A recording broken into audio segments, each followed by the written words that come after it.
Welcome to the Empowered Women Life Leaders podcast. I'm your host, Karen Bashford.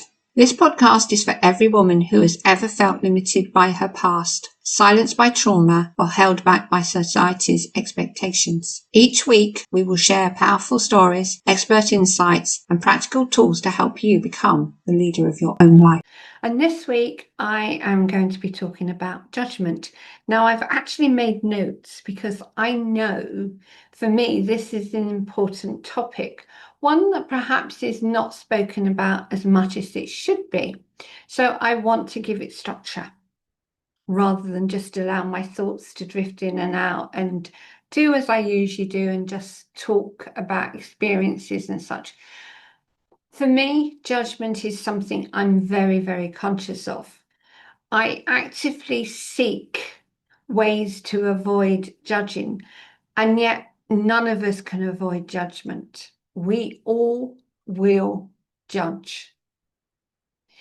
But it's how we judge that matters. Because when you consider it, our judgments are based on what we think about ourselves, our life experiences, and our projection onto others on that basis. So ask yourself, when was the last time you judged somebody? And what was that judgment? Now, I know I can be notoriously bad at looking at somebody's outfit and thinking they really shouldn't be wearing that. I do it to myself. I can put on an outfit and think, oh, Karen, really? And that's what goes on in my mind for myself. So I'm going to utilize that for somebody else.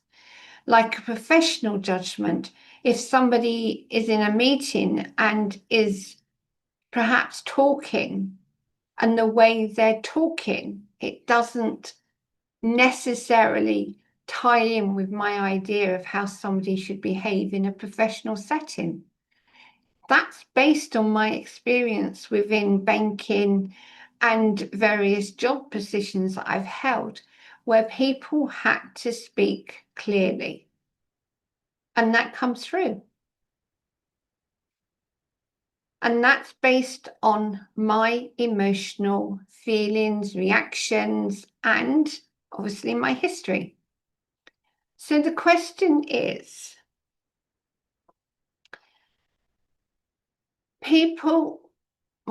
the question, let's rephrase that. People's opinions are often taken as facts. Why? Because we have our own truth. Our own truth can be that it's what we've been brought up with, it's how we respond to things, it's what we believe. Whereas facts are based on actual, real facts. We often assume, and yet our assumptions can be so very, very wrong. We do not know the reason why somebody may be late for a meeting or actually is in the state they're in or are homeless. I was once homeless, and yet most people are surprised, but it happens a lot more than you realize. And luckily, I was able to turn that homeless situation into an adventure in that I went camping. But if you see a homeless person, what's your automatic assumption? They're not bothering to get a job, or they're not trying? Or do you actually really think about it? And often the reason behind homelessness is family circumstances, mental health, and in my case, having a cat. And a lot of homeless people have pets they take around with them. And there's an awful lot of places, and even in homeless shelters, that do not allow you to take a pet in. I became homeless because my landlord decided that he didn't want me in his property anymore. So he gave me notice. But the trouble is, having a cat put a lot of people off because they're aware that having a cat can have an impact on the environment. And if they want to rent out again, they need to have the place thoroughly cleaned to remove any cat hair, or else somebody with an allergy could come in and react, and then they could be liable. But how often do we assume or judge based on what we think is a truth?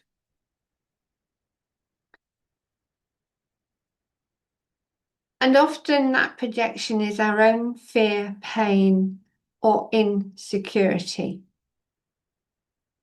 So if you think about it, I've shared a couple of occasions when I've judged on the dress size, on the style, on homelessness. Where else do we judge? Is it perhaps in the way people work? Maybe they're just generally messy. Or you walk past a house in the street and you think, oh, that's a bit of a state. Not knowing what's really going on for the person. There could be a very good reason why a house is in a state, decoratively wise, or even the garden's a mess. But we're automatically assuming and judging without knowing facts.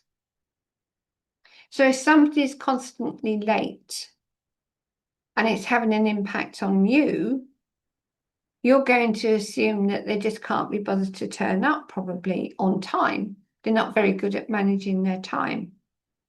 Yet behind that could be something entirely different. They could be having a financial issue that means that they can't necessarily get to work in the quickest way possible, but their home life means that they can't leave early enough to be able to take perhaps the bus, which is cheaper than a train perhaps, or are unable to take their car, which would get them there quicker because of parking costs. We're just automatically assuming all the time and judging all the time. So when you consider judgment, what are you saying to yourself, even on the question of what does judgment mean to you? What's coming up in your mind? How are you responding to that question? Are you taking it seriously? Are you brushing it off? Or is there something within you that goes, yes, I've been judged. I've been misjudged. I've been unfairly judged. But that's what happens without us even thinking about it, really. It's just an automatic thought. And it's a process that we go through that's ingrained. I hate to touch on the subject, but it is very, very relevant. Black people, brown people, they're people. But what is your thought about African people, Indian people, white people? Where does your thought process go to when you hear those words? That's a judgment. It's a judgment that's come through generations. It's a judgment that comes through newspapers, TV, radio, and such like. We are getting better at being less judgmental about different cultures, but we are still very much programmed, and unfairly, because at the end of the day, everyone is a human being. Everyone has the same issues. Everyone has a different story, but they still have challenges. And those challenges through their past, through generations, and through our own behaviours towards them, has left a judgment in place. I've just been given an image of Princess Diana when she sat at the Taj Mahal, and she sat on her own with the image of the Taj Mahal behind her. And I can remember the newspapers spouting off about the fact she was sitting there on her own, that Charles wasn't with her. And there was so much about that. Yes, they were having difficulties, but really, she'd gone there for a trip on her own. So Charles wouldn't be there. But it was all those judgments around the fact she was there on her own, sitting on her own. And that is an unconscious bias. That's an unconscious assumption which leads to a judgment. And unfortunately for us, judgments can cause diversion and it can cause a disconnect. A diversion in the sense of it takes us away from what we should be focusing on, or not, as the case may be. I certainly don't need to walk down the street and look at everyone and think, that outfit's not very good, or, oh, I don't like that hairstyle. Oh, God, they've got a tattoo. Oh, look where it is. You can do that without even thinking. And then it's a disconnect from our own emotions. Because in recognizing what we're saying, we need to be exploring why emotionally we're responding that way. There would probably be something from the past, within the family history or generational history or even cultural history, that has caused us to behave in that way. It's caused us to judge in that way. So knowing why you're judging and understanding your emotional response is a good place to start to reduce judgment. And we can all reduce our judgments. We don't have to automatically think about something just because we see something. Doesn't mean to say we have to allow those thoughts in or allow negative thoughts in. We can actually choose to acknowledge that that person is different, not necessarily to our taste, but different. And there's a better way of putting it than judging about their clothes or their size or anything else. Did you realize that when we judge, we're actually stressing ourselves out because we're actually comparing ourselves against somebody else? And that's a stress increase.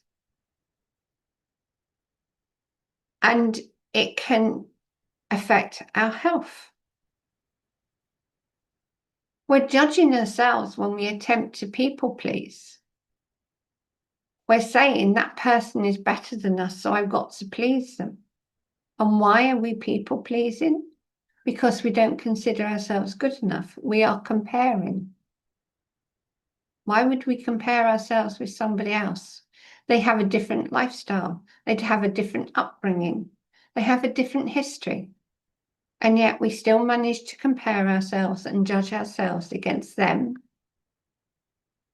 And perhaps in doing so, we create a situation where we are actually causing harm to ourselves, emotionally and physically, because our body remembers everything we say about us and comparing ourselves to others.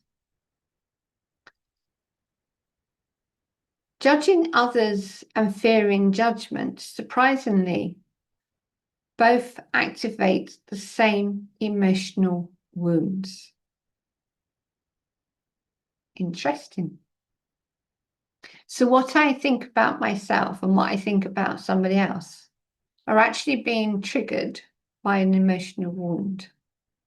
So I do know that I've been told that if I got fat, I wouldn't be loved. So maybe that's why I judge other people who are on the large size. Interesting, isn't it? How we can unwittingly use our own words about ourselves on somebody else. So how do you cultivate compassion over criticism? Like that one. Self-inquiry. I'm always saying, know yourself. Amazingly, I learned so much about myself when I wrote my book, How to Be Imperfectly Perfect. I discovered things about my life that I hadn't even considered prior to writing the book. I also discovered things about women and the things we unwittingly do to ourselves because they have become programmed behaviors and thought patterns. People pleasing being one of them. Giving all our time to somebody else and ignoring our own needs. And allowing ourselves not to speak up, to be heard and seen. They're programs. They're the come-over centuries that we still have ingrained in our thought patterns, in our behavioural patterns. So self-inquiry, know yourself. Mindfulness, that's what I said originally, except I didn't use the word mindfulness. But really, we have to be conscious of the fact we can choose to judge or we can choose to be compassionate and just acknowledge that our thoughts are not necessarily true, but that person has a reason for why they look and dress and speak how they do. We don't need to compare. We certainly don't need to judge. We can just acknowledge and accept that is something that we've grown up with, a belief that is still controlling our thought patterns. And we have patterns. If you really sit down and listen to yourself, you'll be amazed at what patterns come through.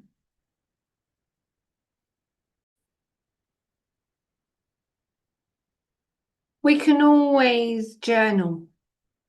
Journaling enables us to get those thoughts out of our heads and enables us then to pick up on the patterns, to understand why we are responding the way we are. And it's interesting. When you start exploring things about yourself, you start to realize quite how much has come from your family, quite how much has come from the people that have been in your life over the years, and what you really believe about yourself and whether it's true or not.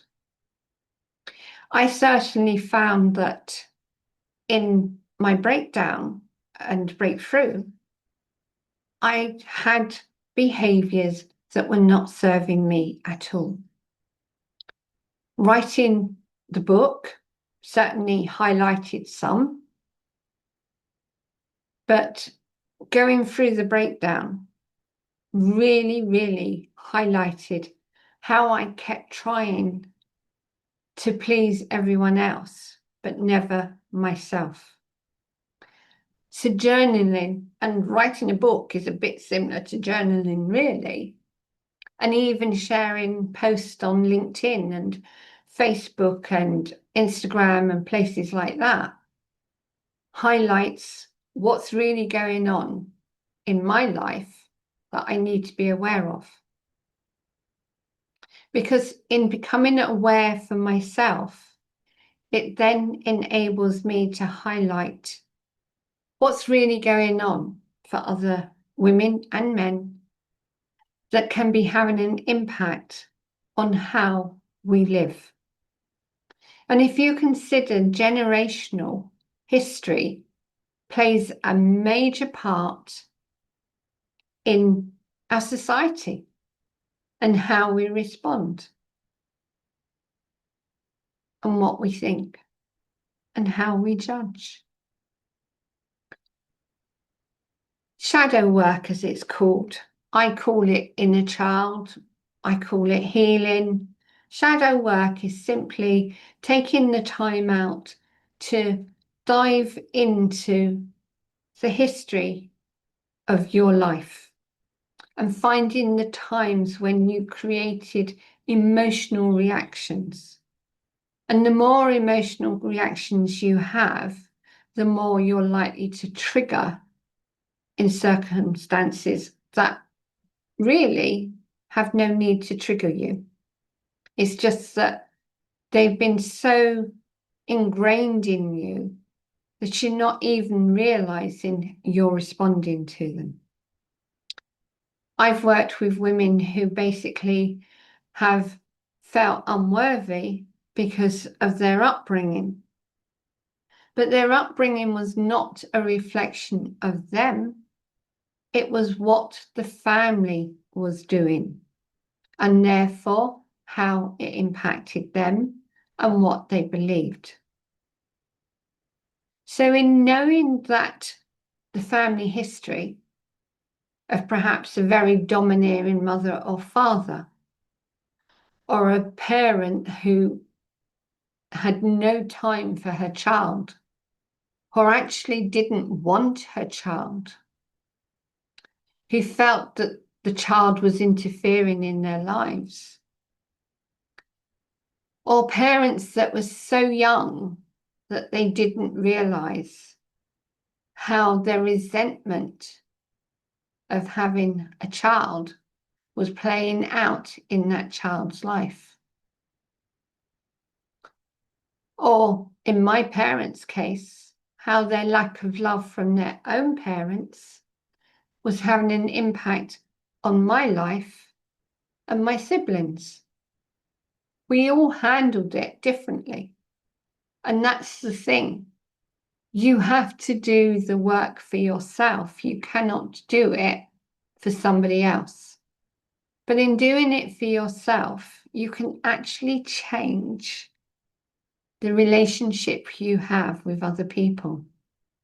Because we are energy. We have connections. It connects. We connect with everyone and everything who comes into our lives. And in changing ourselves, we can change other people because we respond differently. They respond differently. So doing, as they call it, the shadow work, the inner child work, the trauma release work, whatever you want to call it.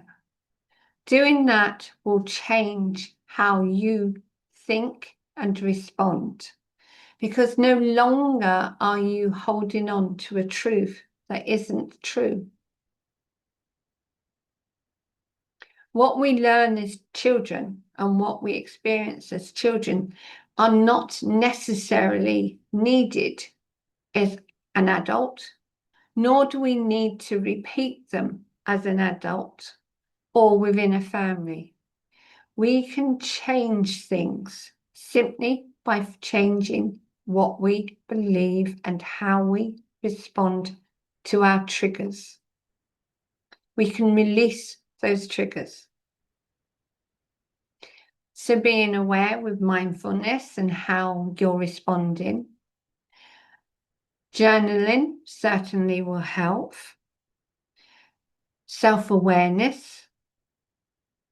Listen to what you're saying when you're thinking something about somebody or something. Are you speaking the truth, or are you assuming and judging? What's triggered you? That's a good question to ask. Why am I thinking as I am? Am I thinking that about myself?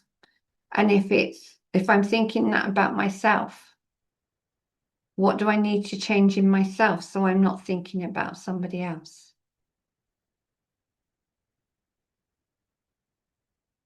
Affirmations. Now, I'm not great on affirmations anymore because I'd much rather do the inner work and know that the inner work works. However, affirmations are very good at reminding you and confirming to your mind that actually this is better for me.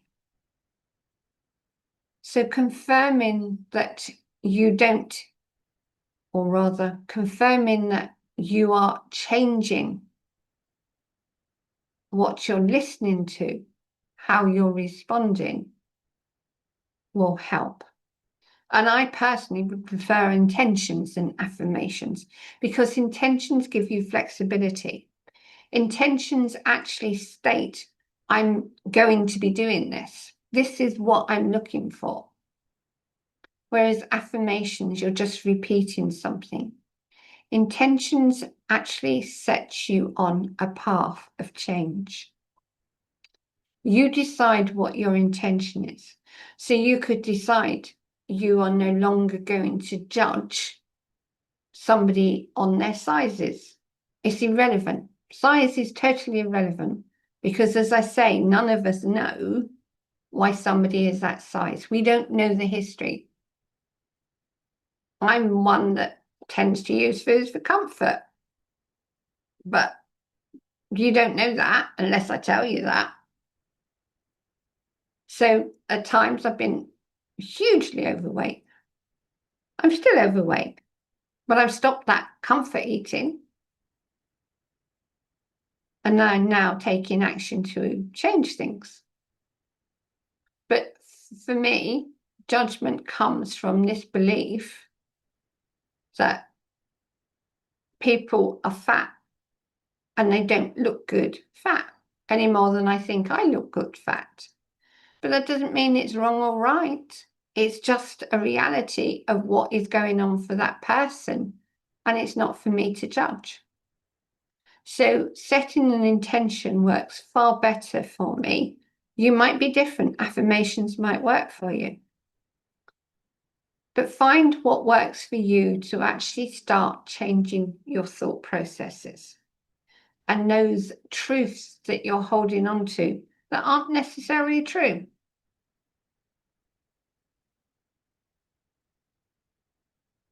And letting go of judgment isn't about a switch. You can't just switch it on or off.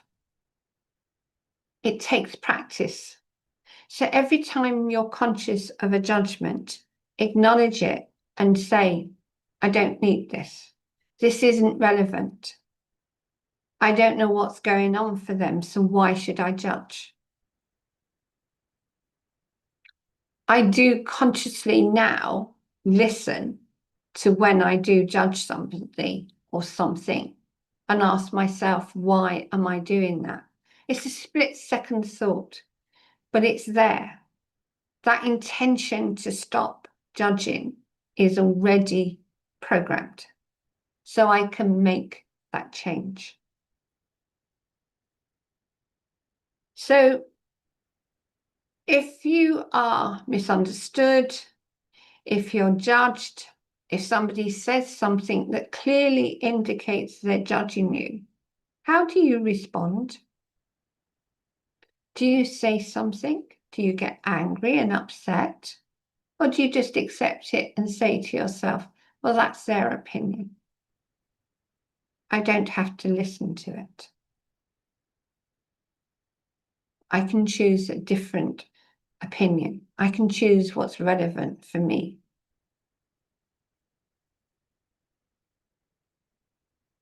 And you know what? Your opinion matters. What you think about something matters. So if somebody judges you, and it's an unfair judgment because they don't know the facts, speak up. Be heard. There's two different reasons for why you can speak up or why you just let it go. If it's a total untruth and it's based on the fact they don't know why perhaps you were late or why you didn't get the work done or why you are as you are, then you're entitled to say something. But say it in a way that isn't a criticism. State facts. Then you're not putting a personal judgment into it. Because that personal judgment could be what triggers them. And as I say, if somebody said something offhand, sometimes it's just not worth responding. So just acknowledge, well, that's their thoughts. I don't need this. I can let that one go. So there we are. That's my talk this week about judgment. I hope it's helped you, and I look forward to speaking with you again soon.